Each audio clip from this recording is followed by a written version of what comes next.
Assalamualaikum warahmatullahi wabarakatuh. Nama saya RPS Kaufianti. Saya dari kelas 4A, Tadris Bahasa Inggris, Fakultas Tarbiyah dan Keguruan. Di sini saya akan menjelaskan tentang filsafat pendidikan aliran progresivisme. Aliran progresivisme. Yang pertama, pengertian progresivisme. Progresivisme menurut bahasa dapat diartikan sebagai aliran yang menginginkan kemajuan-kemajuan secara cepat.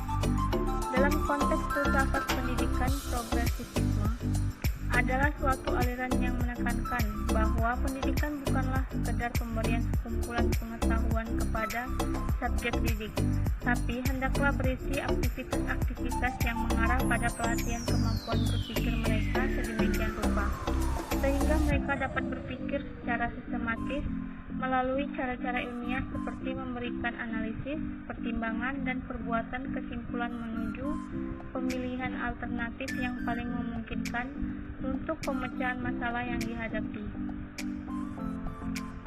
Sifat-sifat progresivisme dalam pandangan hidup. Yang pertama, fleksibel, yaitu tidak kaku, tidak menolak perubahan, dan tidak terikat oleh doktrin tertentu. Yang kedua, curious, ingin mengetahui atau ingin menyelidiki. Yang ketiga, toleran dan open-minded, yaitu mempunyai hati terbuka. Selanjutnya, terdapat juga aliran umum dalam progresivisme. A. Sifat negatif. Sifat itu dikatakan negatif dalam arti bahwa progresivisme menolak otoritarisme dan absolutisme dalam segala bentuk, seperti misalnya terdapat dalam agama, politik, etika, dan epistemologi. Sifat positif. Positif dalam arti bahwa progresivisme menaruh kepercayaan terhadap kekuatan alamiah dari manusia, kekuatan-kekuatan yang diwarisi oleh manusia sejak ia lahir, man's natural power.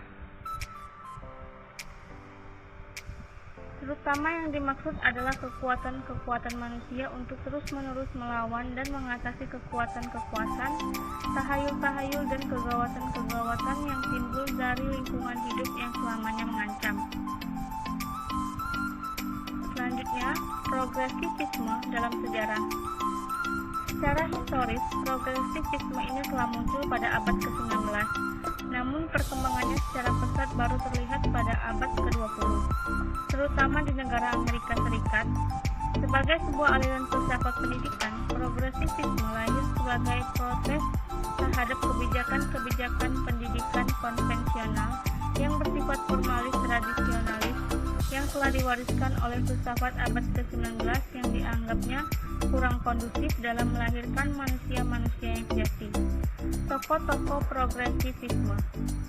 Yang pertama yaitu William James. James berkeyakinan bahwa otak atau pikiran, seperti juga aspek dari ekstensi organik Barnes, mempunyai fungsi biologik dan nilai kelanjutan hidup. Yang kedua, John Dewey. Teori Dewey tentang sekolah adalah progressivism yang lebih menekankan pada anak didik dan minatnya daripada mata pelajarannya sendiri. Yang ketiga, Hans Feihanger.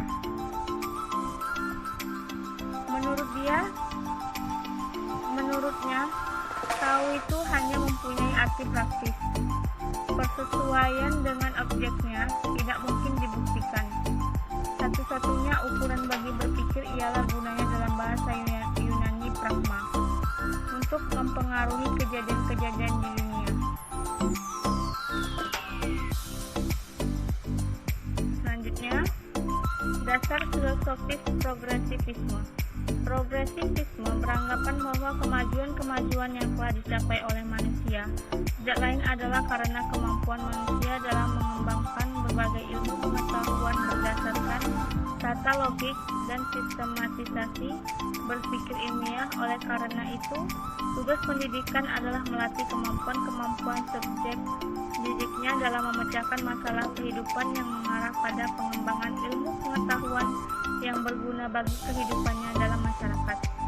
Ilmu pengetahuan diperoleh manusia dari proses interaksinya dengan berbagai sebagai realita, baik melalui pengalaman langsung ataupun tidak langsung.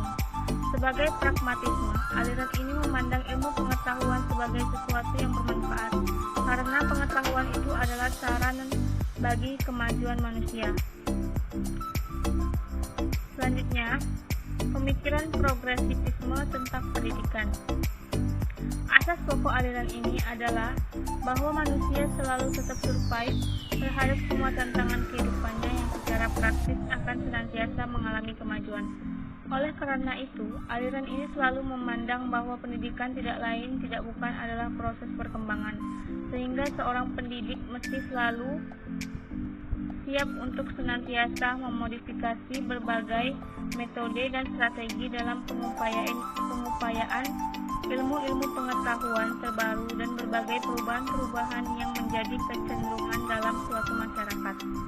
Progresivisme juga menempatkan pengajaran bahasa asing kuno dan modern sebagai suatu yang dibutuhkan bagi objek atau subjek didik sekolah tingkat menengah pertama, sebab hanya dengan cara demikian para subjek didik akan dapat mengenal dunia secara baik dan luas. Selanjutnya adalah kesimpulan. Progresivisme mempunyai konsep yang didasari oleh pengetahuan dan kepercayaan bahwa manusia itu mempunyai kemampuan-kemampuan yang wajar dan dapat menghadapi dan mengatasi masalah-masalah yang bersifat menekan atau mengancam adanya manusia itu sendiri. Inti dari proses pendidikan bagi aliran progresivisme ini terdapat pada anak didik, karena anak didik dalam konsepnya merupakan manusia memiliki potensi rasio dan intelektual yang akan berkembang berdasarkan kondisi pendidikan. Jadi aliran ini sangat menjunjung tinggi individualitas anak didik. Selain itu juga menjunjung tinggi sikap sosialitas, sehingga corak aktivitas pembelajaran yang ditonjolkan lebih pada kooperasi daripada kompetisi. Okay, thank you so much for watching my video. Don't forget to like, comment, and subscribe. Sekian dari saya. Assalamualaikum warahmatullahi wabarakatuh.